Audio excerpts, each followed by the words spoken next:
Hello বন্ধুরা, কেমন আছো সবাই? সবাই ভালো আছো তো? আজকে আমি তোমাদের ভালোবাসায় আবারও একটা রেসিপি নিয়ে চলে এলাম। আমার জীবনে যতবার আমি ইলিশ মাছ রান্না করেছি সবথেকে সেরা রেসিপি এইটা। আর সবথেকে ছোট মাছ ছিল, তার মধ্যেও যে এত সুন্দর রেসিপি তৈরি হয়েছে আমি কল্পনাও করতে পারতাম না। ছোট ইলিশ এত টেস্টি হয়।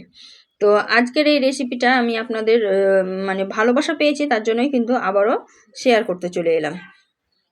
তো চলুন আজকের রেসিপিটা দেখে নেওয়া যাক।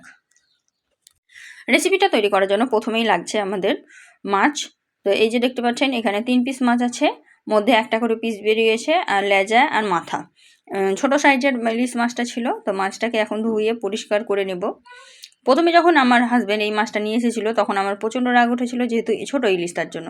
কিন্তু এটা রান্না করার পর যে আমি বড় ইলিশ রান্না করে খেয়েছি, কিন্তু ওইটাতে অতটা স্বাদ ছিল না এই মাছটাতে যতটা স্বাদ ছিল।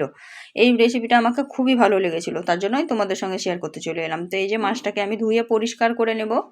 দেখো কত সুন্দর লাগছে, মাছগুলো আমি সাজিয়ে রেখে দিয়েছি। তো একদম ধুয়ে চকচকা করে পরিষ্কার করে নিয়ে চলে এসেছি, দেখো একদম চকচক করছে।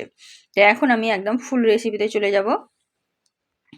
মাছটাকে ধুয়ে পরিষ্কার করে নিয়েছি, সাইডে রেখে দিয়েছি। আর এখানে শিলবাটা নিয়েছি, শিলবাটার মধ্যে দিয়ে দিয়েছি সরষা পোস্ত বাটা দিয়েই রেসিপিটা তৈরি হবে, তার জন্য সরষা দিয়ে দিয়েছি। আর এদিকে পোস্ত দিয়ে দিলাম। পোস্ত দিয়ে আমি এটাকে ভালোভাবে মিহি করে পেস্ট তৈরি করে নিব। তো দেখতেই পাচ্ছেন আমি কিন্তু সুন্দরভাবে শিলবাটায় পেস্টটা তৈরি করে নিচ্ছি। তো মিহি করে একদম পেস্ট তৈরি করে নিয়েছি, যে দেখতে পাচ্ছেন। এখন বাটির মধ্যে তুলে নেব। বাটির মধ্যে তুলে নিয়ে আমি এটাকে ঘরে নিয়ে চলে যাব, কারণ বাইরের শিলবাটা আছে, সেখানে আমি পেস্টটা করে নিয়েছি। এখন মূল রান্নায় চলে যাই। রান্না করার জন্য বেশ কিছুটা পরিমাণে সর্ষের তেল দিয়ে দিলাম। সর্ষের তেল দিয়েই রান্নাটা হবে। তারপরে দিয়ে দিলাম হলুদ গুঁড়ো। হলুদ গুঁড়োটা দিয়ে আমি একটু নাড়াচাড়া করে দিলাম। যেহেতু ইলিশ মাছের রান্নাতে বেশি হলুদ ব্যবহার করা হয় না, তাই অল্প পরিমাণে হলুদটা আমি তেলের মধ্যে ভেজে নিলাম, যাতে একটা স্মেল না থাকে। আর এদিকে দিয়ে দিলাম স্বাদ মতো লবণ। জীবনে আমি এত রকমের মাছ রান্না করেছি, কিন্তু সব থেকে সহজ হচ্ছে ইলিশ মাছ রান্না করা। যেমনভাবেই রান্না করেন খেতে কিন্তু দুর্দান্ত লাগে। তো এখন আমি মাছগুলোকে দিয়ে একটু ভাজা করে নেবো, যেহেতু এটা ছোট ইলিশ তাই একটু ভাজা করে নিয়েছিলাম। তো এই যে দেখতে পাচ্ছেন একে একে মাছগুলো সব আমি দিয়ে দিচ্ছি।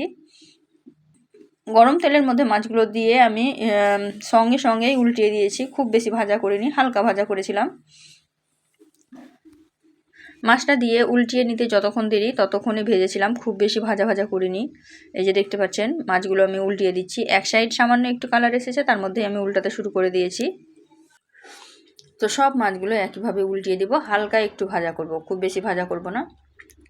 এই যে দেখতে পাচ্ছেন মাছগুলো আমি উল্টিয়ে দিলাম।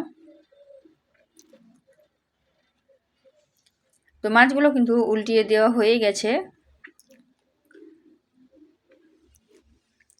মাছ যেহেতু উল্টানো হয়ে গেছে, ভাজা হয়ে গেছে, এখন কিন্তু একদম মেন পর্বতে চলে আসবো। মেন পর্ব হচ্ছে এখন আমি উপর থেকে মশলাটা অ্যাড করে দেব। মেন মশলা হচ্ছে এই যে দিলাম এখনই, এটা কালো জিরা। কালো জিরা না দিলে কিন্তু ভালোই লাগে না ইলিশ মাছ, তাই ইলিশ মাছে অবশ্যই একটু কালো জিরা দিয়ে দিবেন, সেন্টটা কিন্তু খুব সুন্দর আসে। কালো জিরা দেওয়া হয়ে গেছে, এখন সরষা পোস্ত বাটা দিয়ে দিলাম। সরষা পোস্ত বাটা দিয়েই জল দিয়ে দেব। দেখুন দেওয়ার সঙ্গে সঙ্গে কি সুন্দর একদম কালারটা খুব সুন্দর ফুটে এসেছে দেখুন। এখন নাড়াচাড়া করে সরষা পোস্তটা জলের সঙ্গে মিক্সড করে নিলাম। মিক্সড হয়ে গেছে, এই যে দেখতে পাচ্ছেন সুন্দরভাবে মিক্সড করা হয়ে গেছে। এখন আমি এটাকে ঢাকা দিয়ে রেখে দেবো। ঢাকা দিয়ে 3 মিনিট মতো রান্না করলেই কিন্তু এটা রান্না হয়ে যাবে। সামান্য একটু জলটা বাড়িয়ে দিলাম, কারণ যতটুকু জল ছিল ততটুকু পরিমাণ একটু ঝোল থাকবে, না হলে কিন্তু ভালো লাগবে না, তার জন্য। এখন আমি এটাকে ঢাকা দিয়ে কিছুক্ষণ রান্না করে নেব।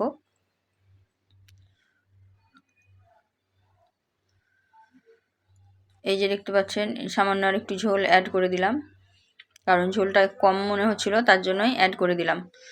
এখন আমি ঢাকা দিয়ে রেখে দেব। কাঁচা লঙ্কাটা উপর থেকে ছড়িয়ে দিলাম। কাঁচা লঙ্কা দিলে একটা সুন্দর ফ্লেভার আসে। এই যে দেখতে পাচ্ছেন ঢাকা দিয়ে দিলাম। ঢাকা দিয়ে কিছুক্ষণ রান্না করেছিলাম, তার মধ্যে দেখুন কত সুন্দর একটা কালার এসেছে, মানে দেখেই একদম জিভে জল চলে আসবে এরকম একটা কালার এসেছে। আর সুন্দরভাবে রান্নাটা হয়ে গেছে। ছোট মাছ তারপরেও যে এত টেস্ট হয় আমি জানতামই না। তো কার কার এই রেসিপিটা ভালো লাগলো একটু কমেন্টে জানাবেন, আর কি ধরনের রেসিপি আমার কাছ থেকে দেখতে চান সেটাও কিন্তু একটু কমেন্টে জানাবেন। মাছটার ওপর থেকে দেখুন একদম অনেক তেল বেরিয়ে এসেছে, তার মানে মাছটা একদম রান্না কমপ্লিট হয়ে গেছে। এই যে আমি কাছ থেকে দেখিয়ে দিচ্ছি, আর কালারটাও মাশাআল্লাহ অনেক সুন্দর এসেছে। এখন আমি গ্যাসের আঁচটাকে বন্ধ করে দেব। এই যে দেখতে পাচ্ছেন, বন্ধ করে কিছুক্ষণের জন্য একটু রেস্টে রেখে দেব। মাছটাকে বন্ধ করে দিলাম, বন্ধ করে দিয়ে এখন এটাকে ঢাকা দিয়ে সামান্য একটু সময়ের জন্য রেস্টে রেখে দেব, তাহলে খুব সুন্দর হবে। তো এই যে দেখতে পাচ্ছেন মাছটা রেস্টে রেখেছিলাম, তার মধ্যে কত সুন্দর হয়েছে দেখুন। আমি একটা তুলে দেখাচ্ছি, দেখুন একটাও ভাঙেনি, আর কত সুন্দর লাগছে। আমি কিছুটা ভাত বেড়ে নিয়েছি, তারপরে আমি এটা পরিবেশন করে দেখাচ্ছি। দেখুন প্রত্যেকটা মাছ গোটা গোটা আছে, আর এত সুন্দর হয়েছে, আর গ্রেভিটাও কিন্তু খুবই সুন্দর হয়েছিল। ওপর থেকে লঙ্কা দুটো সাজিয়ে দিলাম, দেখুন কেমন লাগছে।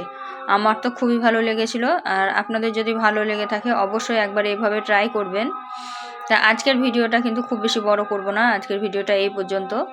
দেখা হবে এই ধরনেরই আরও নিত্য নতুন রেসিপি নিয়ে পরবর্তী ভিডিওতে। তো ততক্ষণ সবাই ভালো থাকবেন, সুস্থ থাকবেন, আর কী ধরনের ভিডিও দেখতে চান আমাকে একটু কমেন্টে জানাবেন। আর ভিডিওগুলো যদি ভালো লেগে থাকে অবশ্যই লাইক, শেয়ার, কমেন্ট করতে ভুলবেন না।